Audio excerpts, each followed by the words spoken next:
Está dando essa criança? Se anota e fica a página única. Glória a Deus. Hoje, domingo, dia 14 de dezembro, dia da Bíblia. É o dia que nós temos que meditar no que essa palavra tem feito em nossas vidas. E eu quero dizer para você que tudo que você ser hoje será daqui a pouco para tudo aquilo que ela contém.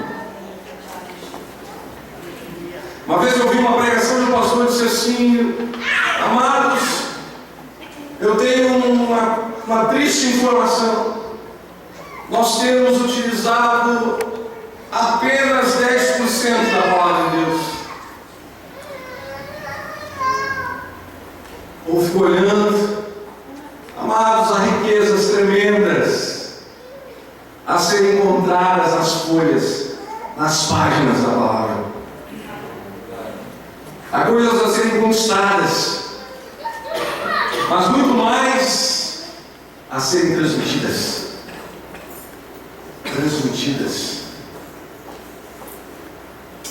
Salmo 71, 17. Tu me tens ensinado a Deus desde a minha mocidade, e até agora tenho anunciado as tuas maravilhas.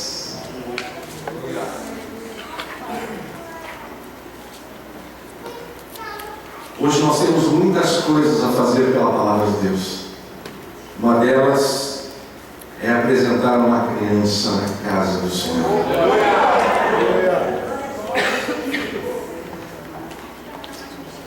Eu pessoalmente fico emocionado por essa palavra quando Maria e José chegam na casa de Deus, chegam com o menino Jesus, e aquele homem que recepciona olha aquele menino, oh aleluia, e percebe quem é aquele menino, porque uma de suas orações era: Senhor, não me deixe partir sem conhecer o Messias. E Deus volta do céu ouve, amados, por isso que eu digo, nós precisamos usar toda a palavra.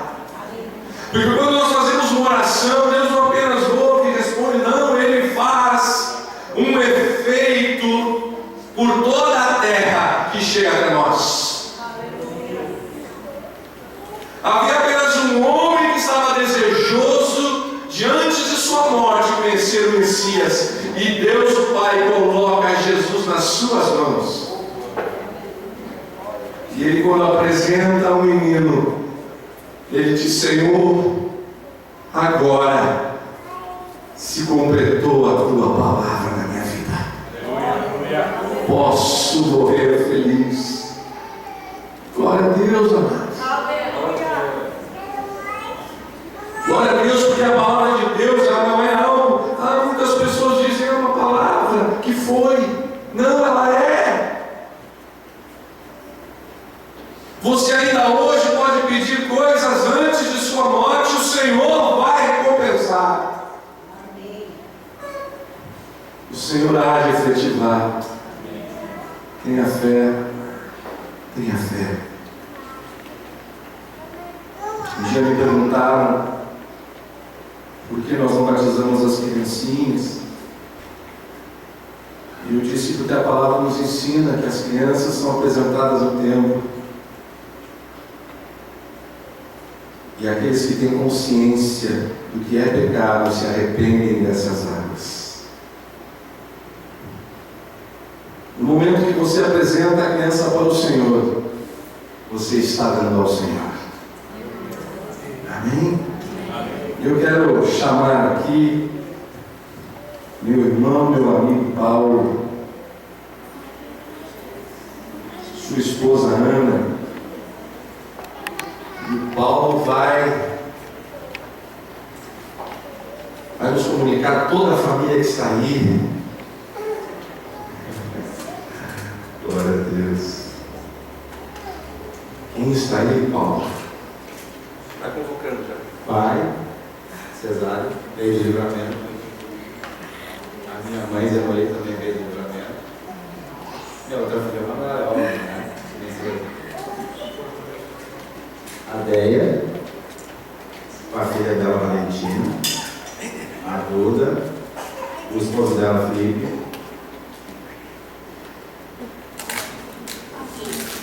E todos nós irmãos. Na verdade, somos uma grande família. Uma grande família. E olha só daqui, gente. Repartir um pouco. Glória a Deus. Vão te ver, vão te ver. E conhecer. Olha os olhos. Olha os olhos dessa criança. Glória a Deus. Aleluia. Deus amado, estão os pais, os familiares, apresentando a pequena Nancy. Eles estão aqui porque reconhecem em Ti e sabem, Senhor, que em Ti será guardada a vida desta criança. Senhor, eles entregam para Ti, sabendo, Senhor, que Tu deixa essa criança aos cuidados dos pais pela orientação da Tua palavra. E a Tua palavra diz: ensina a criança no caminho que deve andar, e quando crescer jamais se esquecerá dela. Senhor, eu profetizo nesta noite a vida da Amanda, que ela não conheça no hospital, a não ser na sua maioridade, para visitar enfermos e orar por eles. Senhor amado, abençoa ela, o Senhor na sabedoria, na escola, Senhor junto dos colegas e amigos, dos familiares, que ela seja alegria por onde for, que todos que olhem para ela reconheçam a alegria do Senhor, a nossa força é. Te louvamos e te exaltamos, porque Tu és Deus. Aceita a nossa adoração, aceita a nossa adoração, porque fazemos isso pela Tua palavra, e a Tua palavra nos ensina, e Senhor, sendo guiados pela Tua palavra, tudo irá bem, é a Tua promessa, em nome de Jesus, amém, amém e amém. Glória a Deus. Tem foto, tem plantão de fotos aí ou não? Tem quem está tirando fotos aí? Chega mais no meio aqui, Lua. Vem aqui no meio aqui, Lua. A gravação vai parar para um breve instante, depois dá uma cortada. Vamos lá, edita. Fotos. Calma aí só um pouquinho, deixa a Zé se arrumar aqui. Chega mais um pouquinho. Pode chegar aqui na frente.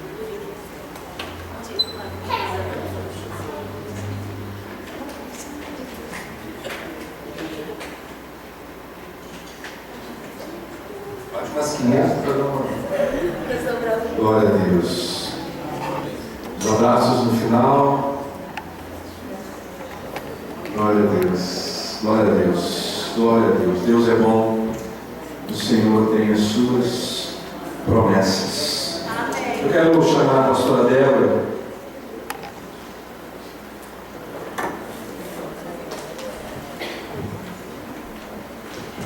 Venha a paz do Senhor. Por que nós nos lembrarmos da Bíblia nesse dia? Por que a Bíblia é importante nas nossas vidas? E o Salmo 1, ele resume tudo isso. O Salmo 1. Ele diz assim: bem-aventurado o homem que não anda no conselho dos ímpios, não se detém no caminho dos pecadores, nem se assenta na roda dos escarnecedores. Antes o seu prazer está na lei do Senhor, e na sua lei medita de dia e de noite. Ele é como árvore plantada junto à corrente de águas, que no devido tempo dá o seu fruto, e cuja folhagem não murcha, e tudo quanto ele faz será bem sucedido. Aleluia. Esse é o homem justo que teme ao Senhor, que anda no conselho da sua palavra.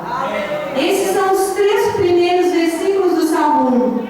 E os próximos 3 versículos falam sobre o homem que não anda no conselho da palavra do Senhor.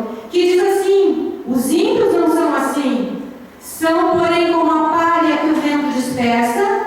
Por isso os perversos não prevalecerão no juízo, nem os pecadores na congregação dos justos. Pois o Senhor conhece o caminho dos justos, mas o caminho dos ímpios perecerá. Temos uma diferença grande aqui entre aquele que teme ao Senhor, homem justo, teme o Senhor. Aquele que anda na lei do Senhor, este tem um prazer na sua palavra. E ele será como o quê? Uma árvore plantada junto às correntes de água, que no devido tempo dá o seu fruto. E essa palavra eu deixo para vocês, que vocês possam ser como árvores plantadas na palavra do Senhor, para que deem frutos, frutos maravilhosos, para que o nome de Jesus seja glorificado na vida de vocês.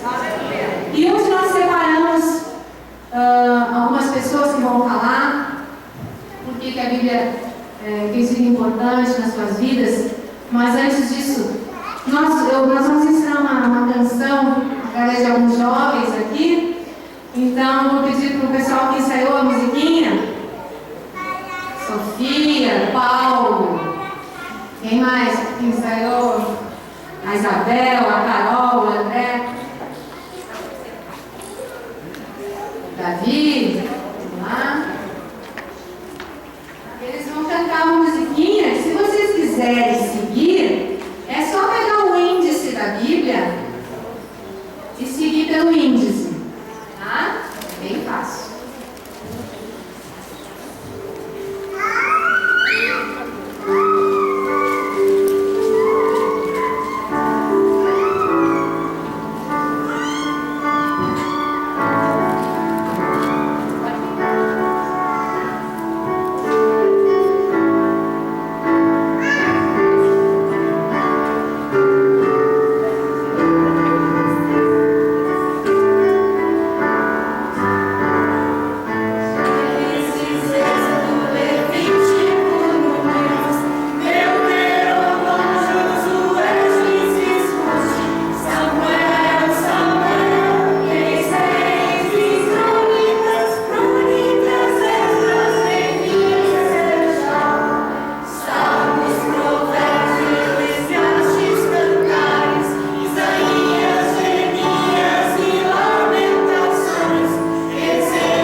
desta lei.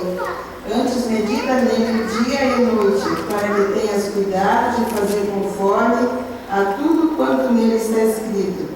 Porque então farás prosperar o teu caminho, e então prudentemente te conduzirás. Amém. Então, é o segredo, né, da nossa vida é meditarmos na palavra. E não dá para pensar numa vida sem a palavra. Porque, como o pastor mesmo já falou, a palavra é o nosso manual, né? O Criador nos criou e deixou o manual. Então, nós temos que conhecer o nosso manual para podermos lidar com todas as situações. E falando sobre a influência da Bíblia na ministração com as crianças, é uma coisa muito importante, muito boa, é um crescimento para quem dá aula para as crianças, porque a gente precisa conhecer bem o que vai ensinar, né? Principalmente se as crianças forem maiorzinhas, elas vão questionar o que você está falando, você tem que ter firmeza. Então, eu recebi muitos anos as crianças de 9 a 11 anos. E foi um aprendizado muito grande, deu uma visão muito boa da Bíblia e que é bom para o nosso crescimento espiritual, para a nossa vida diária e para todos os momentos, todas as situações. Tudo temos aqui a solução, o consolo, a direção de Deus. Amém. Obrigada. Glória a Deus. Agora eu queria chamar o Leita. Leita é o nosso evangelista e ele vai dar um testemunho, vai falar alguma coisa nesse sentido. Boa noite a todos. Estava agora lembrando de um milagre que aconteceu na minha vida através da Bíblia. Para mim é um milagre, né? Eu não lia direito, tive dificuldade na leitura, né? Desde pequenininho, fora o problema assim, que eu tenho ali de miopia no olho e tal, né? Colégio, aquelas coisas. Mas quando me converti, depois que eu comecei a ler a Bíblia, praticar a leitura em casa, incentivado pela minha esposa, deslanchou assim. E olha, um milagre, né?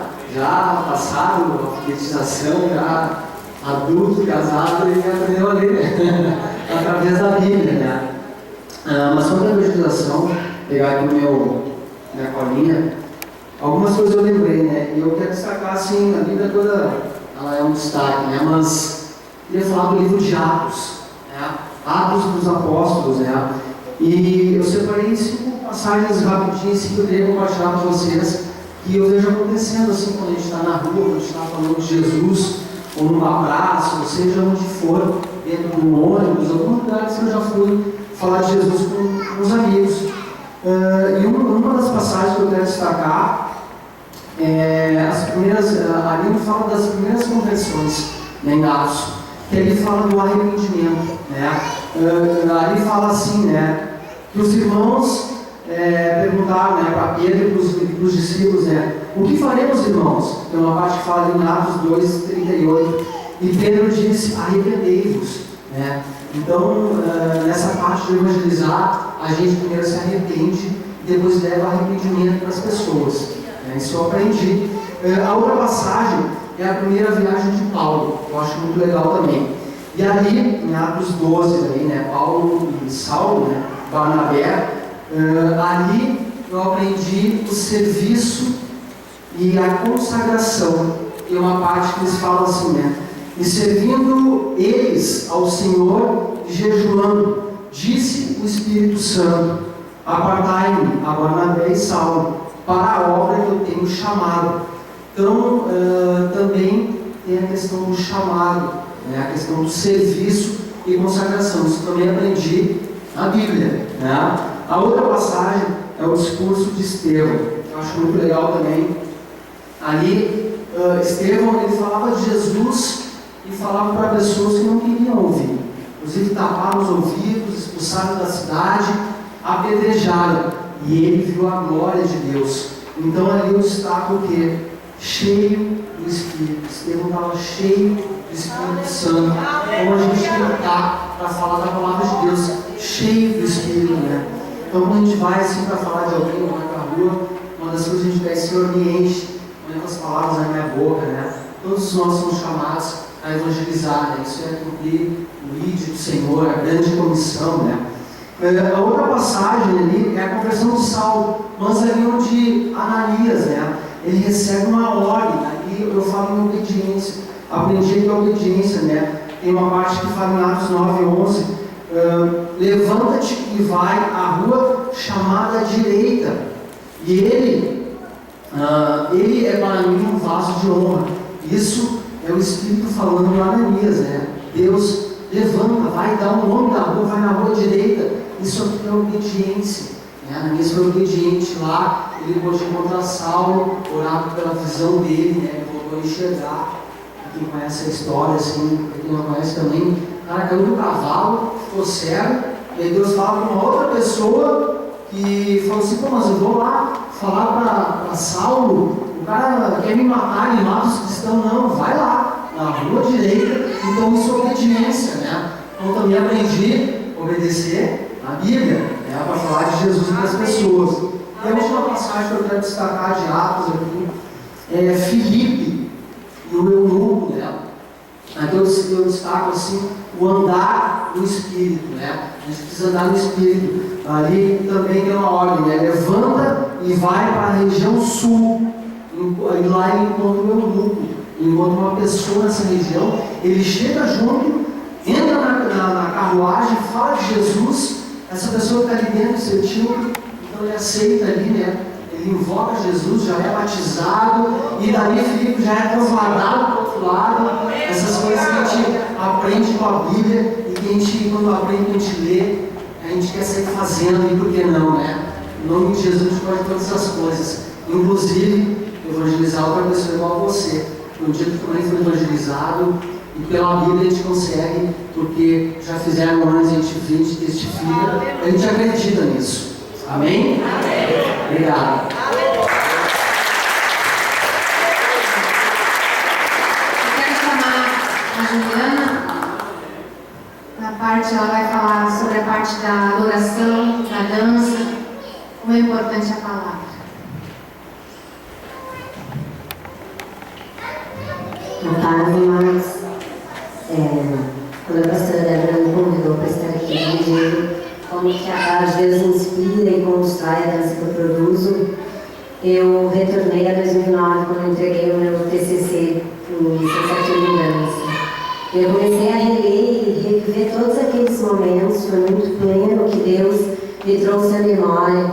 E a palavra de Deus diz, né? Me traz à memória aquilo que me dá esperança.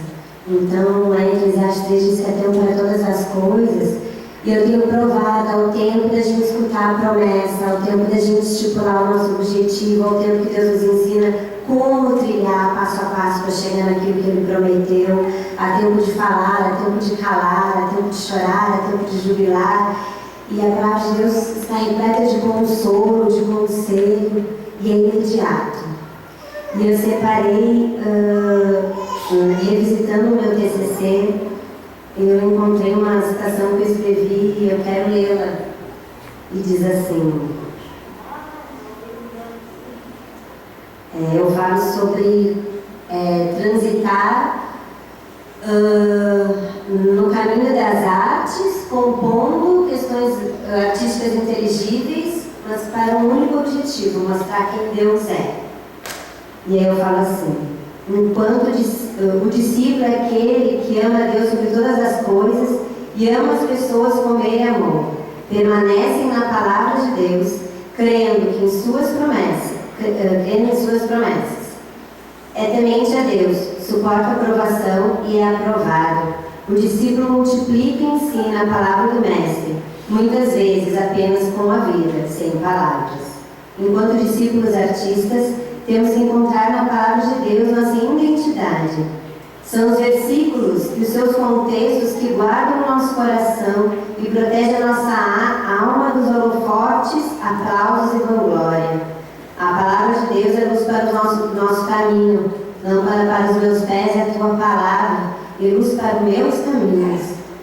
E aí eu coloco: a palavra de Deus capacita-nos a permanecer puros e sem pecados.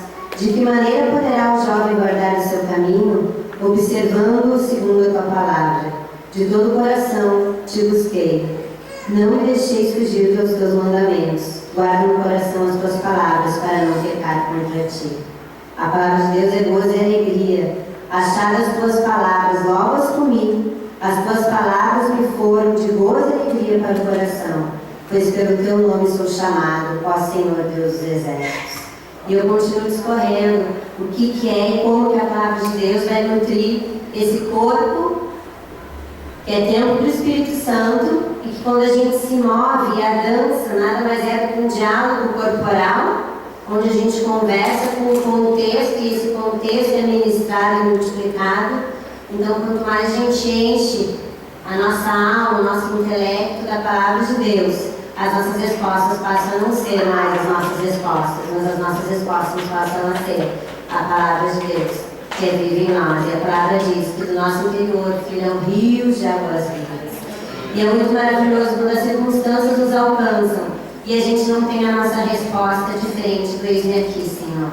A nossa resposta é diferente do Senhor, fala que teu servo ouve, fala que teu servo age. E tem um versículo da palavra de Deus que eu amo lá em Samuel, que diz que tem uma das palavras de Samuel caiu por terra, sem se cumprir. Então, tudo que eu escrevi no meu TCC, que eu entrelacei com os conceitos que me alcançaram, e toda a arte que a gente produz, seja ela num texto, seja ela numa composição coreográfica ou num louvor, tem sido inspirada pela palavra de Deus. E quando a gente vê que as artes, elas discipulam, elas ensinam, elas evangelizam, né? Através das artes a gente faz todas essas coisas, e a gente vê o Leandro trazendo toda uma questão de palavra, de evangelizar, a gente começa a ver o evangelismo na prática, de ações artísticas, e aí a gente vai alcançando pessoas que não compreendem a palavra de Deus, se revestindo dessa palavra. Pessoas que às vezes nem a Bíblia não entendem, mas através da arte essa Bíblia se torna, essa palavra se torna entendível àqueles que outrora não compreendiam. Então a palavra de Deus ela tem me inspirado, e ela me inspirou inclusive a buscar mais. Eu fui para a faculdade debaixo de uma palavra de Deus, e é muito bom quando a gente traça cada passo à luz da palavra de Deus, como está lá em Salmos, né? Primeiro, quando a gente medita na palavra de Deus de dia e de noite, Ele vai nos instruindo a cada passo, e a gente vai dando passo a passo. Talvez a gente não entenda muito no momento, porque é tempo para todas as coisas, mas chega o tempo que Deus começa a explicar o porquê de cada passo e honrar a nossa obediência a Cristo. Amém.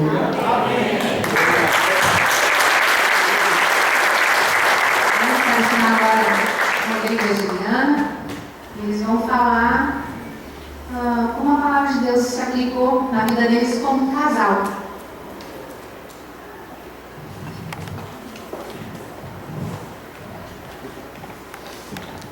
Boa tarde, queridos irmãos. A paz de Deus esteja com vocês. Vocês sabem, sei que o Espírito Santo está aqui. E quando nos perguntaram sobre dizer alguma coisa que a palavra tenha feito conosco, eu tive vontade de perguntar: dá para fazer um seminário? Não é só a nossa vida, eu sei que a vida é de vocês também. Então eu quero começar pelo início, por Gênesis. O Senhor preparou o mundo para nós, preparou essa terra para nós, fez o primeiro, o segundo, o terceiro, o quarto, e no sexto dia Ele nos fez. E disse que tudo que estava aqui a gente podia usar, tudo estava ao dispor do homem, mas o homem não estava satisfeito. Então Ele fez a mulher. E eu quero ler Gênesis 12:19, diz assim: depois que formou a terra, todos os animais do campo e todas as aves do céu, o Senhor Deus trouxe ao homem para ver como ele chamaria esses animais, e o nome que daria a cada um desses seres vivos. Assim o homem deu nomes a todos os rebanhos domésticos, às aves do céu e a todos os animais selvagens. Todavia não se encontrou para o homem alguém que o auxiliasse e lhe correspondesse. Então o Senhor Deus fez o homem cair em profundo sono, e enquanto este dormia, tirou-lhe uma das costelas, fechando o lugar com carne. Com a costela que havia tirado do homem, o Senhor Deus fez uma mulher e a levou até ele. Disse então ao homem: esta sim é o osso dos meus ossos, é a carne da minha carne, ela será chamada mulher, porque do homem foi tirada. Por esta razão, o homem deixará pai e mãe e se unirá à sua mulher, e eles se tornarão uma só carne. Amém. Eu sou filho único. Foi difícil. É difícil. Mas esse exercício com a palavra, com a Bíblia, é maravilhoso. Porque ele nos mostra todos os dias que nós falhamos e todos os dias que nós precisamos nos superar. E aí eu vou lá para o fim da Bíblia, 2 Pedro, que foi uma pregação desses dias, né? Onde diz que a gente precisa ter fé, virtude, conhecimento, domínio próprio, perseverança, piedade, fraternidade e finalmente o amor. Pois a Bíblia nos ensina tudo isso. Então, não vamos fazer um seminário, são muitas as experiências, graças a Deus, obrigado, Pai. São muitas as experiências, né? E eu vou passar para a Juliana também. Amados irmãos, no início da minha conversão, eu fui aprendendo que a palavra de Deus é a minha semente, a palavra de Deus é espelho revelador, que é a luz que guia, que a palavra é arma eficaz, a palavra é a verdade, né? Tudo muito bonito, né? Maravilhoso, né? Mas aí, uma catarina brava, né? Gaúcho teimoso, tem que colocar em prática, né? Aí vem o Espírito Santo, né? E nos dá vida essa palavra. Então eu comecei a exercitar a palavra de Deus, né? A vivê-la. Eu sempre lembro que o pastor sempre fala que quando a gente pensa assim, quando Deus vai falar com a gente, vai ser que nem Moisés, né? Juliana, né? Vai trazer uma palavra linda, né? Então, a minha primeira experiência com o Espírito Santo foi no momento em que o Rodrigo estava brigando comigo. Foi no início da minha conversão. E ele estava muito estressado. O pai dele estava doente, estava numa fase terminal de câncer. E ele tinha passado um estresse muito grande, chegou em casa e foi descarregar, claro, para a pessoa mais próxima. E eu sempre tive uma língua muito boa, muito afiada, mulher inteligente. E eu fui deixando ele se, né, pôr os pés pelas mãos, só esperando para dar o troco, né? Fui deixando. Quando eu fui abrir aquela minha boca grande, o Espírito Santo veio aquela voz aqui de dentro. Para, hoje já foi demais para ele.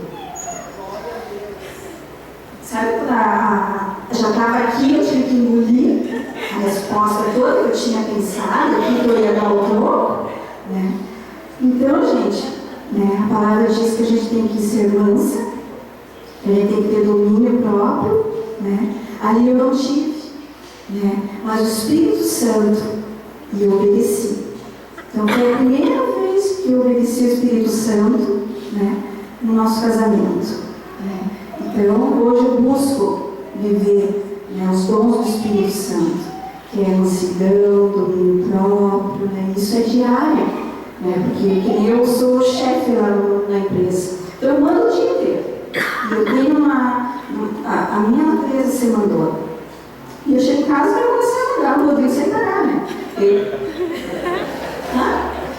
A mulher tem que ser submissa, né? Então, opa, o Espírito Santo já, né? Acende aquela luz vermelha, sim, não sei.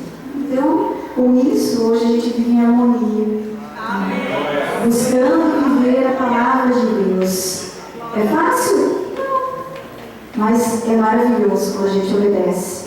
Nosso casamento hoje é feliz porque nós vivemos a palavra de Deus. Porque nós deixamos todas as nossas vontades, todos os aprendizados de antes, né? Todo o nosso entendimento e passamos a viver a palavra de Deus.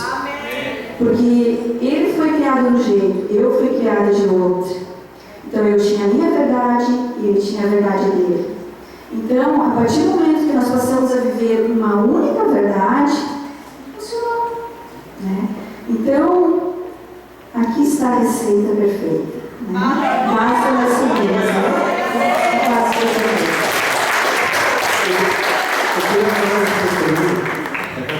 Vou tentar.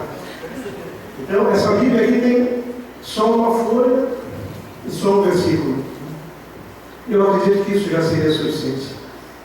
A Bíblia é um livro que nós amamos, é um livro de fé, mas ela transcende a nós. A Bíblia é para todos, para os que creem e para os que não creem também. E eu, quando era mais jovem, eu fiquei pensando, quem será a maior pessoa desse século passado? Né? Século passado. Eu pensei no Mohandas Karamchand Gandhi, o Mahatma Gandhi, que foi um homem que pregou a paz e aquilo tudo. E lendo os livros dele, lendo reportagens sobre ele, é algo que eu nunca me esqueci antes de me converter. Ele disse assim, se tudo que já foi escrito no mundo, se o sermão da montanha, que está em Mateus 5, não tivesse sido perdido, nada se teria perdido. Amém? Então quer dizer, alguém que não era cristão, mas que conheceu e leu a palavra, então, e que é uma pessoa reconhecida mundialmente, foi o único do século passado, reconhece que a palavra serve para todos. Né? Glórias a Deus. Então vamos orar, pedindo para esses irmãos, esses ainda não irmãos, uma coisinha, uma graça que nós te damos. Que bom que podemos receber a tua palavra, Pai, que podemos ter em nossas casas. Pai, por favor, ajuda as pessoas a levar a palavra, que chegue nas mãos, que chegue nos olhos, que chegue nos ouvidos dos que ainda não te conhecem, mas principalmente que entre no coração de todo mundo, dos que já te ouviram e dos que ainda não te ouviram, Pai. E já te agradecemos pelo que estás fazendo, em nome de Jesus. Obrigado. Amém.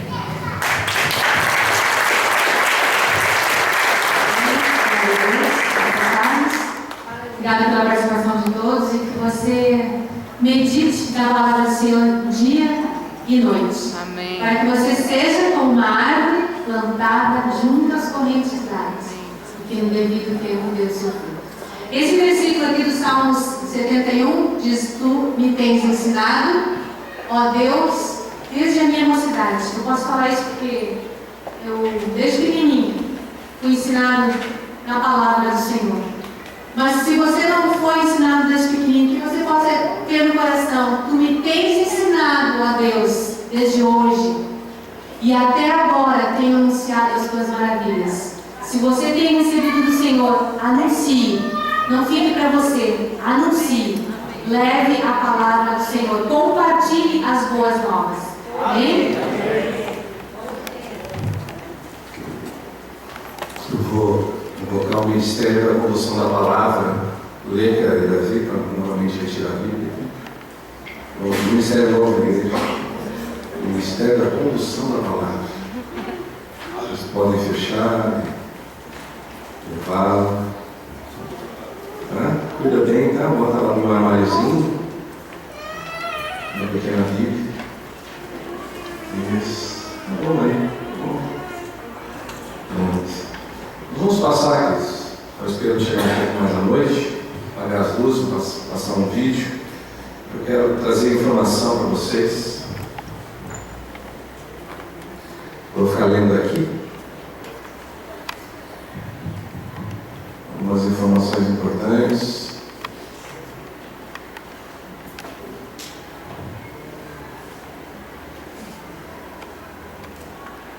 Então, todo o segundo domingo de dezembro, celebrada o Dia da Bíblia.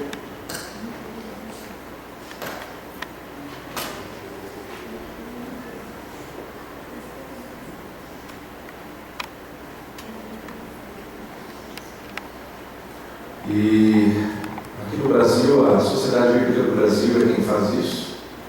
Ele escolheu para esse ano esse título, que é o que nós lemos, né? No Salmo 71. A Bíblia e a família, crianças e idosos.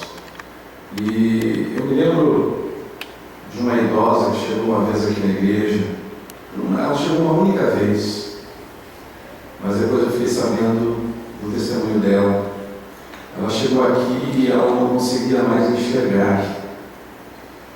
E no final da reunião ela veio veio juntamente com outra pessoa e disse: pastor, eu quero que o senhor ore, porque eu estou cega. E é interessante, às vezes eu faço umas perguntas que eu mesmo não entendo. E eu disse para ela: por que a senhora quer voltar a enxergar? Olha só que, né? Essa é uma coisa tão... E ela disse: porque eu quero voltar a ler a palavra. Mas naquele momento eu me despi da minha responsabilidade. Disse: Deus, é tudo contigo. Deus, se tu não curar essa mulher agora, não tem. E aquela mulher foi curada. E ela pôde voltar a ler a Bíblia. Então, amados, como é bom quando nós temos a palavra de Deus. Como disse o casal, né? Ela tinha o jeito dela, ele tinha o jeito, mas agora tem o jeito da palavra. Eu me lembro um pastor que morreu recentemente num acidente de avião americano.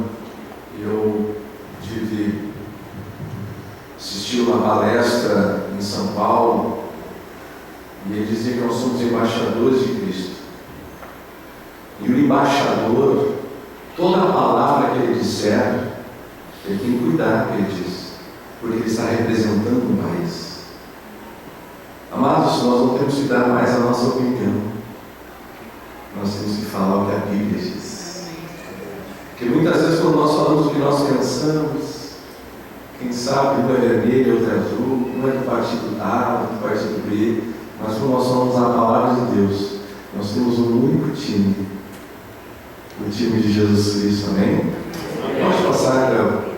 Então, a história do dia da Bíblia é esta: celebrado no segundo domingo de dezembro. O dia da Bíblia foi criado em 1549, na Grã-Bretanha, pelo bispo Cameron, que incluiu a data no livro de orações do rei Eduardo VI. O dia da Bíblia é um dia especial e foi criado para que a população intercedesse em favor da leitura da Bíblia. No Brasil, a data começou a ser celebrada em 1850, quando chegaram da Europa e dos Estados Unidos os primeiros missionários evangélicos. Porém, a primeira manifestação pública aconteceu quando foi fundada a Sociedade Bíblica do Brasil em 1948, no Monumento do Ipiranga, em São Paulo. E graças ao trabalho de divulgação das Escrituras Sagradas, desempenhado pela entidade, o dia da Bíblia passou a ser comemorado não só no segundo domingo de dezembro, mas também ao longo de todas as semanas que antecedem a data. Desde dezembro de 2001, esta comemoração tão especial passou a integrar o calendário oficial do país, graças à Lei Federal 10.335, que instituiu a celebração do dia da Bíblia em todo o território nacional. Hoje as celebrações se intensificaram e diversificaram. Realização de cultos, carreatas, shows, maratonas da leitura bíblica, exposições bíblicas, construção de monumentos da Bíblia, distribuição maciça de escrituras, são algumas das formas que os cristãos encontraram de agradecer a Deus por este alimento para a vida.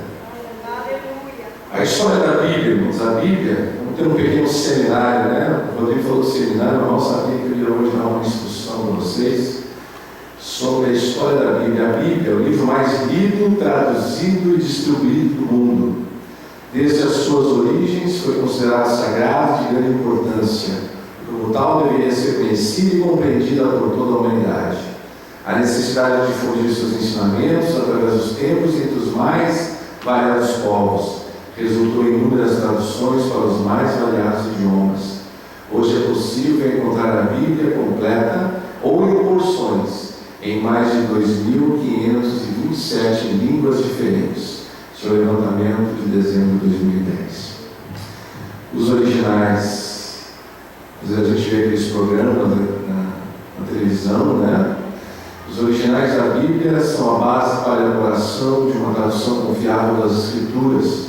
Porém, não existe nenhuma versão original de manuscrito da Bíblia, mas sim cópias de cópias. Todos os autógrafos, isto é, os livros originais, como foram escritos por seus autores, se perderam. As traduções confiáveis das Escrituras Sagradas baseiam-se nas melhores e mais antigas cópias que existem e que foram encontradas graças às descobertas arqueológicas. Grego, hebraico e aramaico. Esses foram os idiomas utilizados para escrever os originais das Escrituras Sagradas. No Antigo Testamento, a maior parte foi escrita em hebraico e alguns textos em aramaico. O Novo Testamento foi escrito originalmente em grego, que era a língua mais utilizada na época. Para a tradução do Antigo Testamento, a Sociedade Bíblica do Brasil utiliza a Bíblia Stuttgartensia, publicada pela Sociedade Bíblica Alemã. Já para o Novo Testamento, é utilizada a The Greek New Testament, editado pelas Sociedades Bíblicas Unidas. Essas são as melhores edições dos textos hebraicos e gregos que existem hoje disponíveis para tradutores. No Antigo Testamento hebraico, muitos séculos antes de Cristo, os escribas, sacerdotes, profetas, reis e poetas do povo hebreu mantiveram registros de sua história e de seu relacionamento com Deus.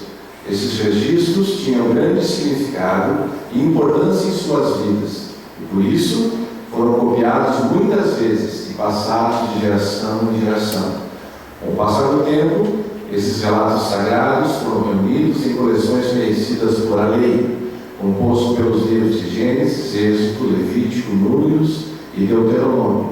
Os profetas incluíam os livros de Isaías, Jeremias, Ezequiel, os 12 profetas menores, Josué, Juízes, 1 e 2 Samuel e 1 e 2 Reis. As Escrituras reuniam o grande livro de poesia, os Salmos, além de Provérbios, Jó e Esther, Cantares de Salomão, Lute, Lamentações, Eclesiastes, Daniel, Esdras, Neemias e 1 e 2 Crônicas. Estes três grandes conjuntos de livros, em especial o terceiro, não foram finalizados antes do Concílio Judaico de Jamnia, que ocorreu por volta de 95 depois de Cristo. Os livros do Antigo Testamento foram escritos em longos pergaminhos, confeccionados em pele de cabra e copiadas cuidadosamente pelos escribas.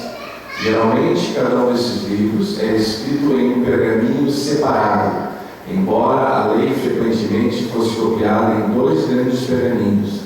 O texto é escrito em hebraico da direita para a esquerda e apenas alguns capítulos em dialeto aramaico. Hoje se tem conhecido de que o pergaminho de Isaías é o mais remoto trecho do Antigo Testamento em hebraico. Estima-se que foi escrito durante o século II a.C. e se assemelha muito ao pergaminho utilizado por Jesus na sinagoga em Nazaré. Foi descoberto em 1947, juntamente com outros documentos, em uma caverna próxima ao Mar Morto. O Novo Testamento grego, os primeiros manuscritos do Novo Testamento que chegaram até nós, são algumas das cartas do apóstolo Paulo, destinadas a pequenos grupos de pessoas de diversos povoados que acreditavam no Evangelho por ele pregado. A formação desses grupos marca o início da igreja cristã. As cartas de Paulo eram recebidas e preservadas com todo cuidado. Não tardou para que esses manuscritos fossem solicitados por outras pessoas. Dessa forma, começaram a ser largamente copiadas e as cartas de Paulo passaram a ter grande circulação. A necessidade de ensinar aos convertidos e o desejo de relatar o testemunho dos primeiros discípulos em relação à vida e aos ensinamentos de Cristo resultaram na escrita dos evangelhos e, na medida em que as igrejas cresciam e se espalhavam, passaram a ser muito solicitados. Outras cartas, exortações, sermões e manuscritos cristãos similares também começaram a circular. O mais antigo fragmento do Novo Testamento, hoje conhecido, é um pequeno pedaço de papiro escrito no início do século II depois de Cristo. Nele estão contidas algumas palavras de João 18, 31 e 33. além de outras diferentes aos versículos 37 e 38. Nos últimos 100 anos, descobriu-se uma quantidade considerável de papiros contendo o Novo Testamento e o texto em grego do Antigo Testamento.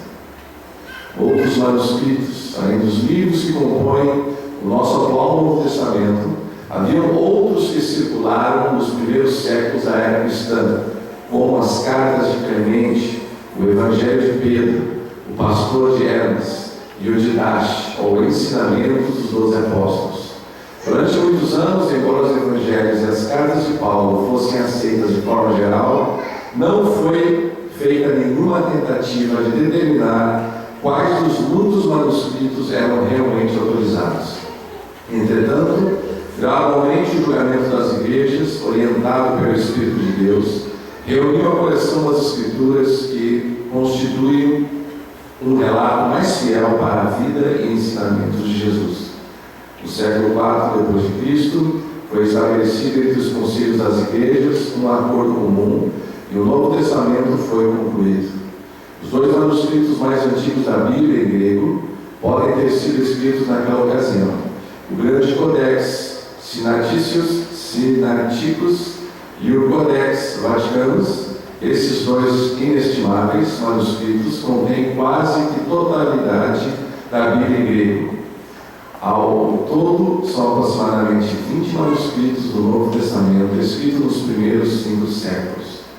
Quando Constantino proclamou e impôs o cristianismo como única religião oficial do Império Romano, no final do século IV, surgiu uma demanda nova e mais ampla por boas cópias de livros do Novo Testamento.